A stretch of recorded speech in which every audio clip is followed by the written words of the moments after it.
It's often said, isn't it, that the liberal left is conspicuously silent when it comes to radical Islam. But in my experience, that's not entirely true. Many of them are very quick to label anyone who advocates freedom over theocracy as a racist and an Islamophobe. Indeed, after my last video, where I suggested that we should ban the misogynistic and fascist device known as the burka, I received quite a lot of very angry emails from members of the multicultural appeasement lobby, the kind of people who'd put their own mothers and daughters in burqas to avoid being called intolerant, and who occupy such high moral ground that you can hardly see them up there through the clouds of self-righteousness. I'm talking about members of the enlightened liberal intelligentsia that has consistently shown itself to be anything but enlightened or liberal or intelligent, mainly because it's motivated more by a deep irrational hatred of America than by any real notion of justice or respect, and whose politically correct double standards and cringeworthy cowardice in the face of aggressive Islamism has led many liberal-minded people to actively despise the word liberal. You people have certainly reminded me, as if I needed reminding, why my political views have changed in recent years.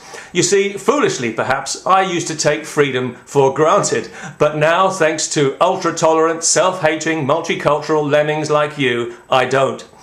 Politically, I used to always be on the liberal left, because I used to believe in things like social justice, tolerance, respect, you know, the good things in life. I still believe in those things, which is why I'm no longer on the liberal left.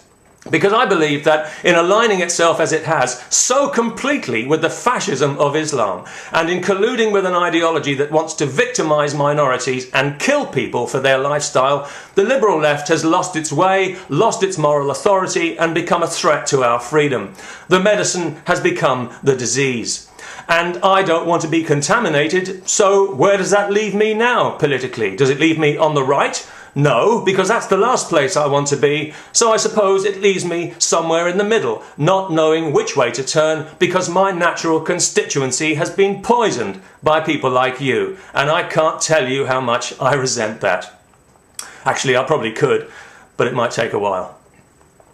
Some of you even stoop so low as to try and associate me with an organisation called the BNP, or the British National Party, when everybody who's seen my videos knows full well that my argument is with religion and has got nothing at all to do with race. And I believe the BNP has a racial agenda and is therefore a racist party. So I would rather vote for nobody at all. In fact, I'd rather drive a garden fork through my own foot than vote for the BNP. But this video is not about them. It's not about right-wing fascists. It's about the left-wing kind. And I think the word racist deserves a public apology for the way it's been hijacked and abused by you multicultural pimps, along with another public apology for all the victims of genuine racism, the people who have actually suffered because of the colour of their skin or where they happen to come from, and who can see that word being devalued every time one of you liars uses it to defend a religion, and a fascist religion at that. Race is irrelevant. We're all one race. That's obvious to anybody with half a brain. We're all part of the same organism. But we're not all one religion, are we? And we're not all one culture.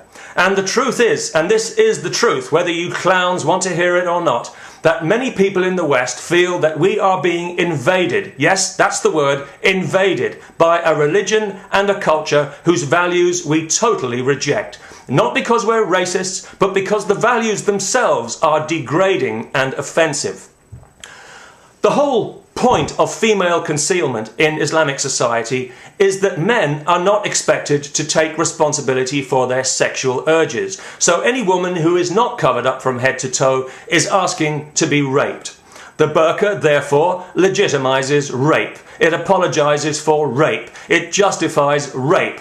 Are you listening, feminists? And this makes it, in my opinion, as offensive a public statement as a Ku Klux Klan uniform or a Nazi swastika, and I think it should be treated with exactly the same revulsion and contempt.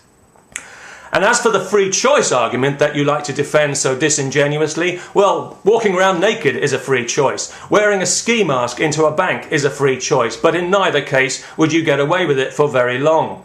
This so-called choice to wear the burqa is exercised more here in the West than it is in Muslim countries, because here it's being used quite deliberately as a weapon of cultural jihad, in a naked attempt, if you'll pardon the expression, to undermine the most fundamental of our values, that every human being is born equal.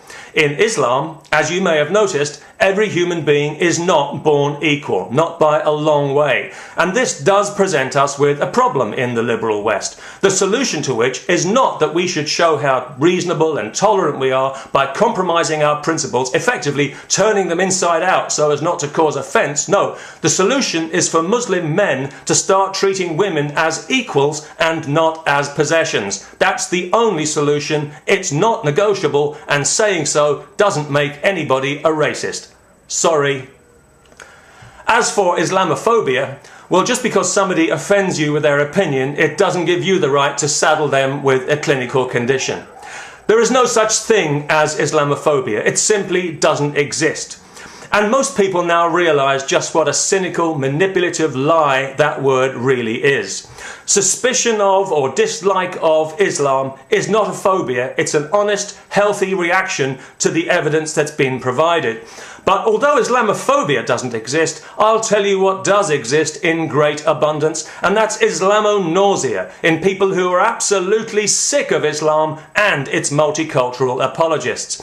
And let's not forget Islamophobia nausea. This is nausea brought on by constantly hearing the word Islamophobia. In fact, I've got to stop saying Islamophobia now because I'm already beginning to feel queasy. These words are being used quite shamelessly to try and engineer an artificial sense of guilt in Western society, to redefine our values as prejudices, and to silence legitimate opinion and the free exchange of ideas that have made us what we are and that have given us our strength. And that's why this is damaging our society in a fundamental way, and it has got to stop. All over the Western world, we've become so intimidated into watching every word and thought in case it might offend somebody's precious faith. It's as if the free world has forgotten to inhale. What happened to our birthright? We need to take a deep breath. We need to get the oxygen of freedom flowing through our veins again and through our brains again and get things back in perspective. We have nothing to apologise for and nothing to feel guilty about. And our way of life, despite its many faults, of which we're all very well aware, thank you, is still far, far superior to anything that Islam has to offer or will ever have to offer, especially if you're female or Jewish or homosexual or even just a common or garden blasphemer like me.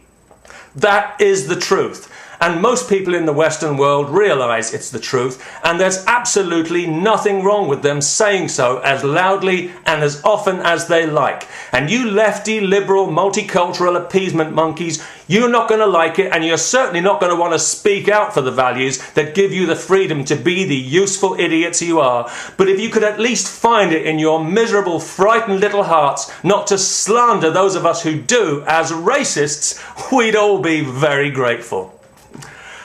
Peace.